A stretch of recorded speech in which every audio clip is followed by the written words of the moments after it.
Good evening, or good morning, good afternoon, or good day, whatever time of day it happens to be when you're listening to this. If you're here in California at the same time that I'm speaking, it's evening.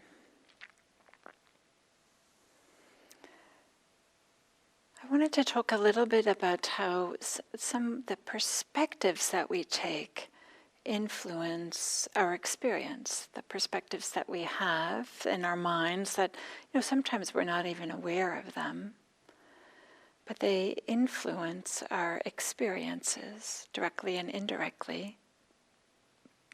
And one way is to use this expression that I used a little bit in the guided meditation of becoming sensitive to, quote unquote, as a way to think about practice, to think about our meditation practice, to think about our Buddhist practice as something about becoming sensitive to. And we can think of this expression sensitive to as being like attuned to or noticing. Maybe like when you hear a song in the distance, or maybe in the middle of a restaurant or coffee shop that's loud, and you hear a song and you want to is that song that I think it is? And you kind of tune into it, kind of tune the ear for it. Maybe something like that is kind of becoming sensitive to, is tuning into or inclining the mind. So it's not so much about being more susceptible to becoming upset or thrown off balance. Sometimes we have that expression, you're too sensitive. That means that you're getting overwhelmed by your experience. So that's not what I am pointing to here. But being sensitive to our experience is more just maybe using our senses, all of our senses, in a more complete way. In a way that maybe as little antennas or something like that. And one of the reasons why I bring this up is this idea of that we might consider or take the perspective that practice, meditation practice, Buddhist practice, is about becoming sensitive, is because how we conceive of the purpose of meditation affects the approach we take towards practice, and maybe some subtle ways. So that is, for example, if we consider or we have this idea that the goal of meditation practice is to see clearly, which is a perfectly reasonable thing to do, but we might find ourselves then, we have this idea that we have to create a magnifying glass, and that we are straining to magnify our experience. We're straining to get a closer and closer a view and to see clearly, and maybe we're straining to really zoom in. And we might not be noticing that little bit of straining, or maybe it's not even little, maybe it's obvious. So having this perspective of becoming sensitive to is an alternative to this idea that we have to see clearly. Or maybe we have this idea that meditation, the goal of meditation, the purpose of meditation, is to have no thoughts. And then if we have that idea, then every time thoughts arise, and let's face it, thoughts arise during meditation. They may get quieter and quieter and wispier, but not at the beginning of meditation. And when we have this idea that the purpose of meditation is to have the thoughts go away, then when thoughts arise, then can be this repeated, maybe it's subtle, but this sense of disappointment, this maybe a sense of frustration. And then maybe comes in some comparing mind That is, that we're remembering that time 3 years ago when we went on that retreat and that weren't any thoughts for a little while, or maybe we're comparing to what we imagine other people's experiences are. Seems like some other people, they clearly aren't having any thoughts. They're sitting so quietly, or something like this. So having the idea that meditation is about not having any thoughts, having that perspective about meditation is a way that influences our experience. In the same way, if we have the idea that meditating is all about getting blissed out, that is, having pleasant experience after pleasant experience, and of course, the more pleasant, the better, then we might spend all our time just trying to get comfortable, all our meditation time, trying to bat away or push away anything that doesn't seem like it's helping us get to our happy place, or that happy place. And again, might be this irritation and frustration and annoyance as we try to shove away everything that seems to be getting in the way of our getting blissed out. But if we think of practice as a way of becoming sensitive to our experience, then, at least for me, and perhaps it does for you as well, I hope it does, has this more of a connotation of openness and softness, more of a attitude of allowing, and it allows no matter what is arising to arise. We're just tuning into it or noticing it.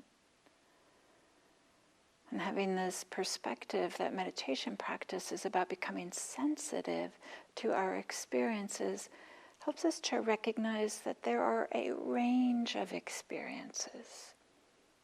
Of course there is, that humans have when we're meditating, when we're not meditating. There are thoughts, there are uncomfortable experiences, there are things that are unclear. But if we have the idea that becoming practice is about becoming sensitive, then we can just have the attitude, well, can I just be aware of whatever's arising now? Can I hold these experiences instead of trying to make them different or push them away? And can I be sensitive to what's happening in a way that supports some stability and steadiness, and with some warm-heartedness, some softness? So one reason why I'm talking about this is that just to recognize that the perspective that we take influences our experiences, and in particular the perspective that we take about the goal influences the way that we might think about or behave in the means. And so our perspective about the goal of meditation might affect our response to, or the way that we or practice, the way that we practice. And this is worthwhile reflecting on. What is your view about the goal of meditation, the purpose of meditation? Is there a particular way in which you think about which experiences should be arising, or what the purpose of meditation should be? Maybe it's not as explicit as the language I'm using right now. Maybe it's not even clearly defined in your mind.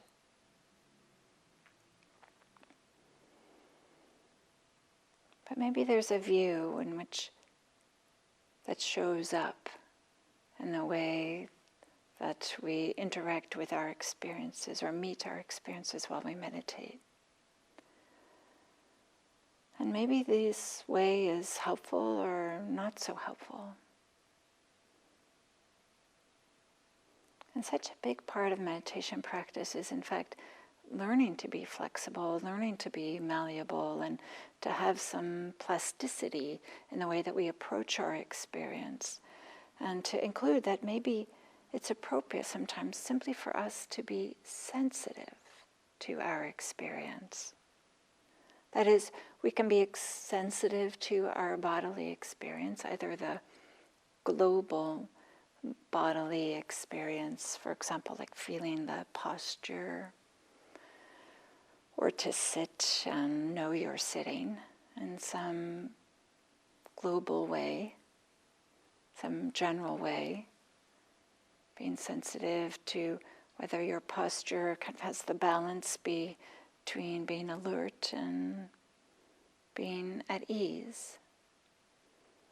Or we can be sensitive to more particular bodily experiences, that pain in the knee, the furrowing of the brow, the leaning forward, or whatever it might be. But this way, this idea of becoming sensitive to is a way in which we can avoid having a sense of inertia. And what I mean by that is there can be, especially if we've been practicing for a while, there can be a way in which, like, okay, I know how to sit, I always sit this way, and we're like no longer really paying attention to it. It's familiar, and in some way we're kind of in a rut.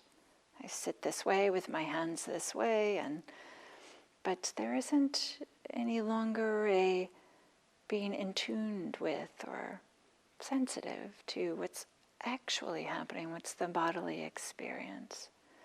So this idea of being sensitive to is a way in which there's like a little bit of movement in a flowing, relaxed way that's inclining the mind towards the experience, that's supportive.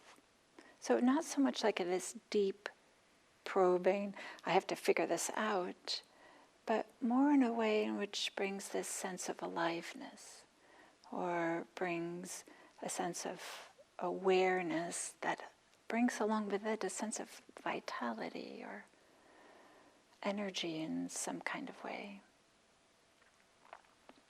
So of course, we can also be sensitive to our emotions. And we can tune into, okay, if this is a difficult emotion, one that we might feel overwhelmed by, then often the first choice can be to simplify the emotion. And in this way, kind of letting them quiet.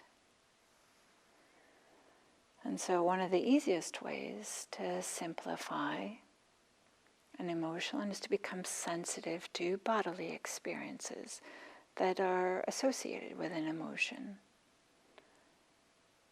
For example, like tuning into the lump in the throat, or the knot in the belly, or maybe the feeling behind the eyes. And then when we do this, when we simplify our emotions in this way by becoming sensitive to the bodily experience, we do this with warmth and with care, not in a way that's harsh or dismissive of our emotions, and we're not pushing them away, we're not shutting them down. We're just in some kind of way saying, I'm not going to go there right now. And to be sure, simplifying our emotions by tuning into the bodily experience isn't what we should do for all of our emotional experiences, both on and off the cushion. It's not appropriate for our whole path of practice. It's not appropriate all the time. Sometimes it's appropriate to be sensitive for the fullness of the emotional experience and to attend to it, to notice it, to be with it with warmth and care and compassion. But I think all of us know it's easier to do that when we have a certain amount of stability and we feel like we have the capacity to do that.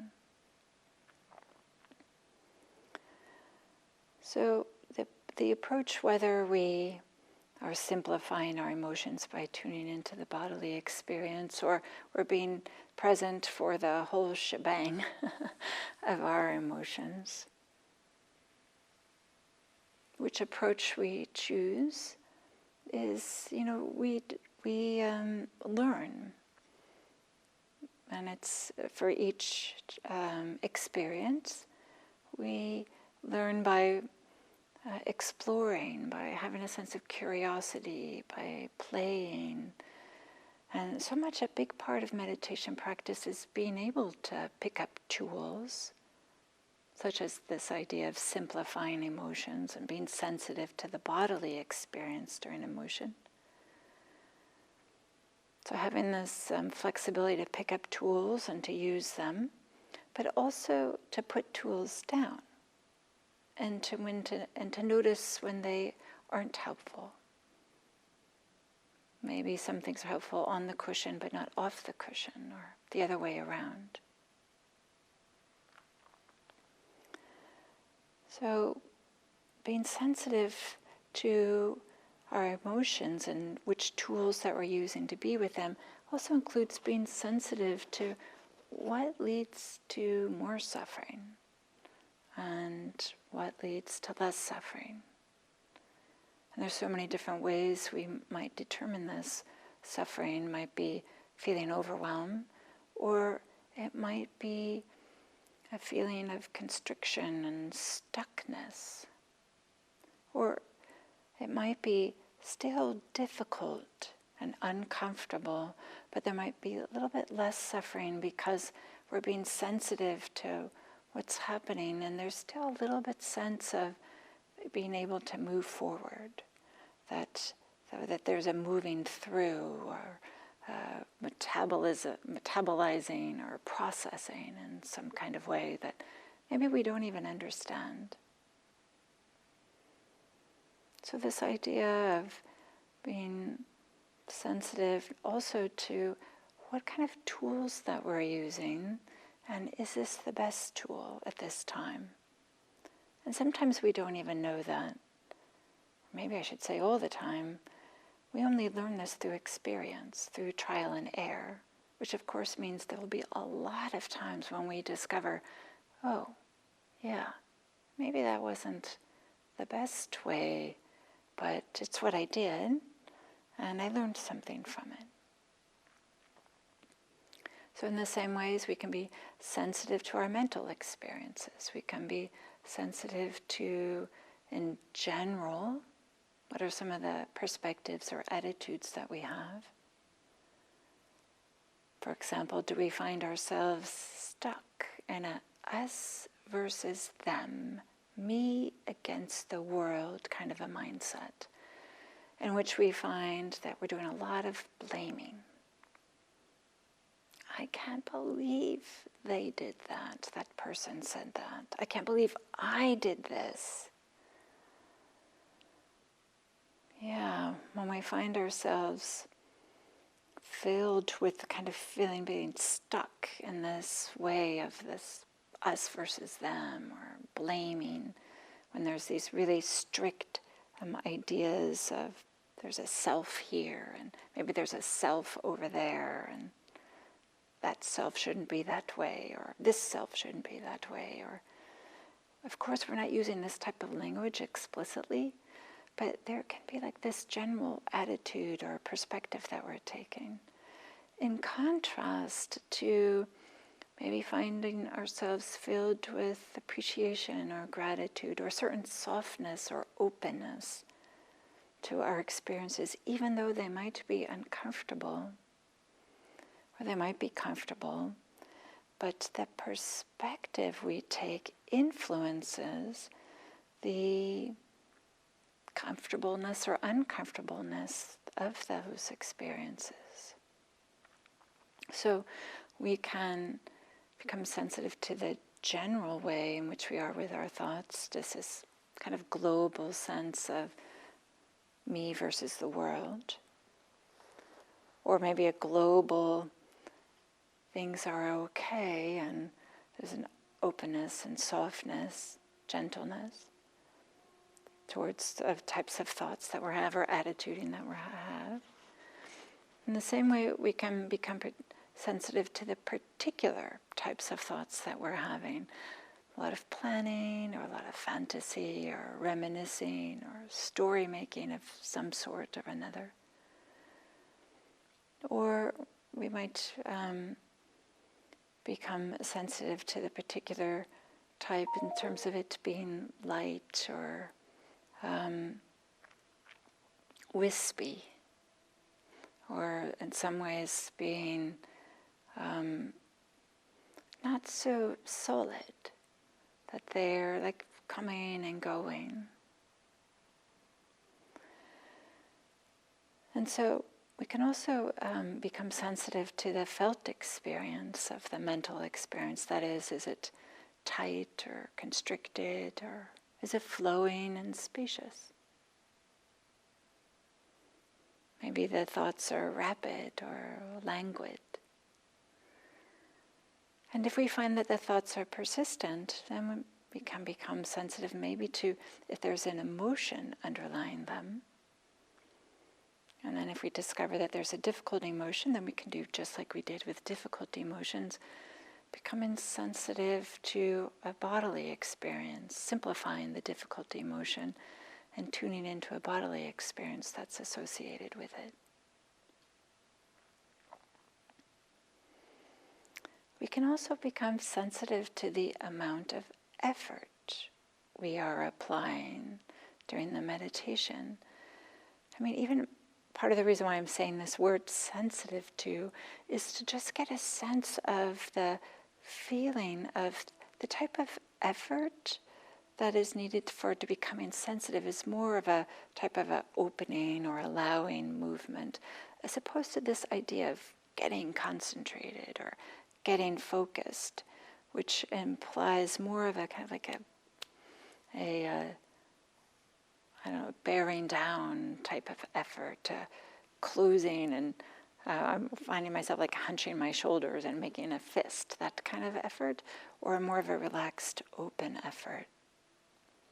And so becoming sensitive to or getting focused on, it might have the same direction, the same movement, but there's a way in which there's a different flavor. Maybe a little more closed versus open. But the art of practice is to notice some of the ways in which we are over-efforting, striving, straining, and which some ways which we're under-efforting, that is being cavalier or too relaxed. So one more thing we can become sensitive to as part of our practice is the amount of efforting. Then I'd like to introduce something else, is that we can intentionally incline the mind to become sensitive to beauty. Allowing ourselves to be nourished by the visual beauty around us. It's only one type of beauty, is visual.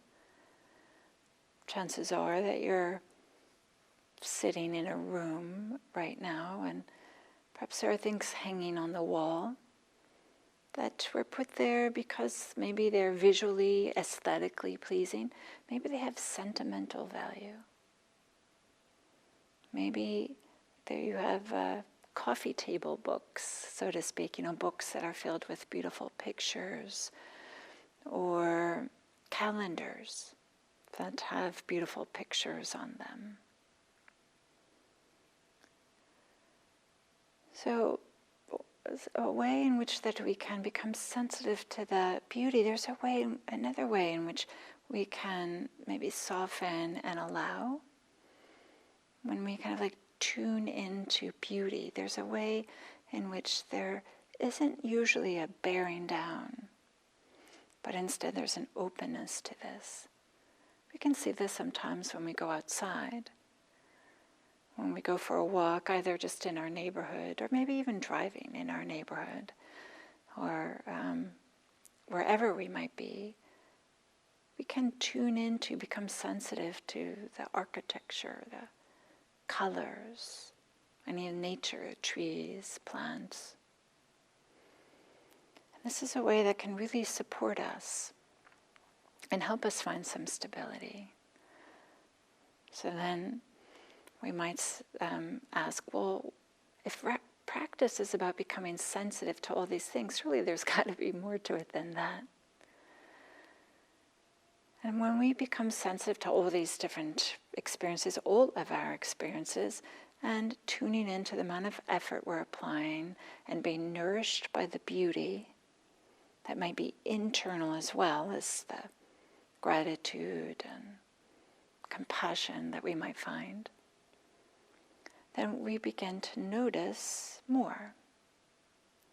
And one thing that we notice is how things are connected. That is, that the perspective we take influences our experiences. If we take this perspective of our meditation practice of being just sensitive to, we're more apt to be open. We're more apt to have a softness in our practice that allows our experiences to flow through and to arise and pass away, as opposed to our glomming onto them and getting stuck in them and feeling overwhelmed by them.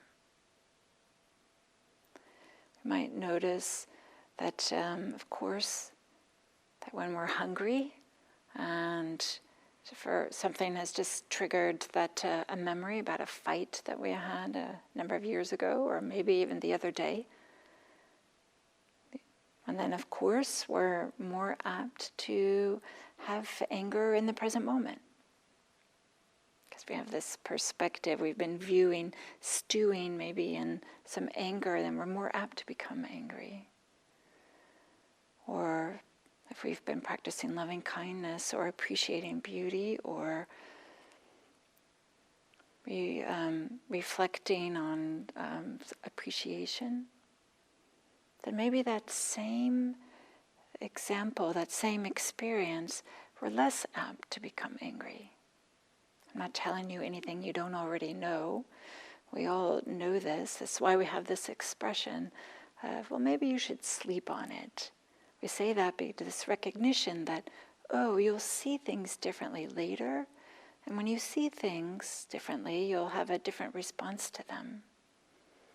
But so much about practice, in some ways, maybe one of the most important things about practice is to see all the different conditions that come together to create the present moment experience, including our perspectives, including what's happening in our mind, kind of like the ecosystem of our mind.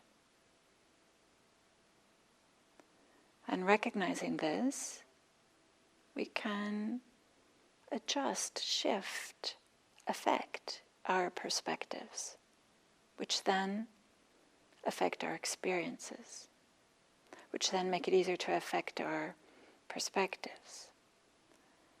And when we start to see that our perspective affects our experiences, then we're less apt to really hold on to our experiences as being, this is the solid, true nature of this experience right now. This is the truth, absolute truth of the moment. We tend to hold it a little bit less tightly when we know that the perspective that we take influences our experiences. Then we don't hold our experiences as tightly. And with holding our experiences less tightly, it's easier to let go. Less tightly holding is less suffering, less dukkha. So this is the way to greater and greater freedom, all the way to complete freedom, is to notice the conditions that are coming together, that are helping to create our experience, and importantly, the perspective that we're bringing. And I'm offering this idea of becoming sensitive to is a perspective we can take that allows us to maybe tune into, but still with some softness and openness, that can support having our experiences have softness and openness.